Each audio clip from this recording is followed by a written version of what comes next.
এই দেখেন রসুন, এই যে রসুন, এই রসুনগুলো কাটা হচ্ছে। তো প্রিয় দর্শক, প্রতিদিনই রসুন নিয়ে ভালো ভালো ভিডিও করি বা করানোর আপনাদের তথ্য দেওয়ার চেষ্টা করি। তো অনেকেই বলেন ভাই আপনাদের রসুন আছে নাকি?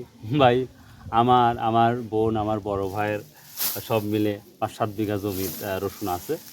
তো নিজেও আমি রসুন করেছি দীর্ঘদিন, শুধু এইমাত্র এবছর করা হয়নি, শুধু টাকা না থাকার কারণে করতে পারি নাই। তো এই রসুনটা বর্তমান সময়টা কি অবস্থাটা কি হাল হাকিকত সেই বিষয় নিয়ে আপনাদের একটু জানাবো। তো এখন রোদ দেওয়া হয়েছে, এই রোদ থেকে উঠানোর পরই কাটা হবে এবং পরিষ্কার করা হবে। তো রসুনের বাজারটা একটু পজিটিভ দেখা যাচ্ছে। তো এই বিষয় নিয়ে আমি একটু আলোচনা করব আপনাদের। তো আমি আবার বলছি যে আলোচনাটা আপনাদের করব এই রসুন বর্তমান সময়টা। ভাই আমি আবার বলতেছি, এটা অনেক ব্যবসায়িক, আজও অনেক প্রায় 5-7 জন ব্যবসায়ীর সাথে কথা হয়েছে এবং কৃষকের সাথে কথা প্রতিনিয়ত বলি, কারণ কৃষক তো একেবারেই শেষ হয়ে গেছে। তো এখন বাজারটা একটু পজিটিভ লাগতেছে।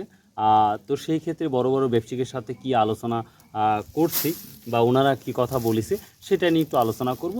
আমার মনে হয় যে সবার জন্য ভালো লাগবে। তারপরে কথা বলি ভাই, বাজারটা একমাত্র আল্লাহু আলাম, আল্লাহ ভালো জানে। জাস্ট আমরা আমাদের আলোচনাটা করি বা একে অপরের সাথে ডিসকাস করা হয় যে এটা হতে পারে অথবা হতে পারে না, এই সম্ভাবনা দেওয়া হয় জাস্ট এই। এরপরে আমি যে আলোচনাটা করব হয়তো এরপর তো দাম বাড়তেও পারে, কমতেও পারে, সেটা সম্পূর্ণ বললাম তো আল্লাহ জানে। তো সেই অনুপাতে আলোচনা করব যেটা আপনাদের নিঃসন্দেহে ভালো লাগবে। তো চলুন যাওয়া যাক, দেখি আজকে রসুন কী বিষয়। দেখুন, অনেকের সাথে আলোচনা বা আমরা 2-1 দিন বাজার দেখতে পাচ্ছি যে আহামরি যে দাম বাড়ছে, দাম বাড়ে নাই কিন্তু রসুনের, কিন্তু দাম না বাড়া সত্ত্বেও রসুনটা যে বাজারে যারা দেখতে পাচ্ছি একটু পজিটিভ দেখতে পাচ্ছি। 100-150 টাকা কিন্তু আমরা পজিটিভ দেখতে পাচ্ছি। নাজিপুর বলেন, চাষকর বলেন বা নয়াবাজার বলেন, প্রতিটা বাজারে কিন্তু একটু পজিটিভ আমরা রিভিউ দেখতে পাচ্ছি। তো সেই রিভিউটা দেখেই আমরা বিভিন্ন ব্যবসায়িক বা গোটা বাংলাদেশেই অনেকেই কল করছে, বিশেষ করে আজ ফ্রাইডে। আজকে প্রচুর মানুষ কল দিছে আমাকে যে খালেল ভাই কী অবস্থাটা একটু যদি মানে বলতেন বা এরম ধারণা হচ্ছে। তো সেই অনুপাতে বলা যেতে পারে সবার ইয়াটাই ভালো, যে যে না ভালো কিছু হবে হয়তো। আমরা 4,000-5,000 হয়তো সেই দামটা হয়তো দেখতে পাবো না, আমার মনে হয়, যেটা মানে আমার ব্যক্তিগত অনুযায়ী বলতেছি। তবে কিছুটা হয়তো পরিবর্তন বাজার হতে পারে এই আশায় দেখা যাচ্ছে সবাই একটু বুক বেঁধেছে, বা যারা বিশেষ করে যারা স্টকার বা যারা ব্যবসা করতেছে কন্টিনিউ, তারা এই ধরনের আশ্বাস করতেছে এবং আশা করতেছে ইনশাল্লাহ, আশা করা যাতে ভালো হবে। তো বরাবরই বলে থাকি ভাই, সবার সাথে আলোচনা করে আমার মনে হলো, তাই মনে করলাম যে আপনাদের সাথে একটু শেয়ার করি।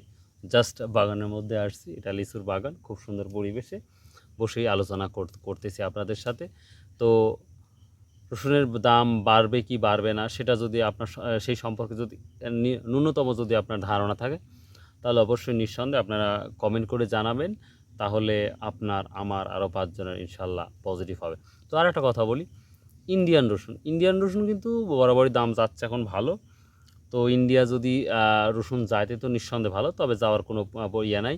আর চায়না রসুন, এই যে আমাদের চায়না গার্লিক, এই চায়না রসুনটা আপনারা জানেন এখন 95 থেকে 96 টাকা বা 97 টাকা হয়তো কেজি যেতে পারে। আর নতুন রসুন এখনও আসে নাই, তবে আসবে, হয়তো কিছুদিনের মধ্যে আসবে। তো তারপরেও আশা করা যাচ্ছে যে আমাদের বাজারটা একটু পজিটিভ হতে পারে। তো দেখা যাক, 2-1 দিন দেখি, আরও আমরা বাজার দেখি, তাহলে বুঝতে পারবো কী অবস্থা হয়। তো এই তো ছিল মোটামুটি, আর আপনাদের অবশ্যই কমেন্ট কিন্তু। তো প্রিয় দর্শক, এই ছিল আজকের এই রসুনের আপডেটটি। তো কার কেমন ভালো লাগছে এই রসুনের আপডেটটি অবশ্যই আপনারা জানাবেন। আর আপনার কি মন্তব্য বা আপনার কি মন বলে এই রসুনের দামটা আদৌ কি দাম পারবে কি পারবে না, সেটা নিয়ে অবশ্যই কমেন্ট করবেন, তাহলে অত্যন্ত আমি খুশি হব ইনশাল্লাহ।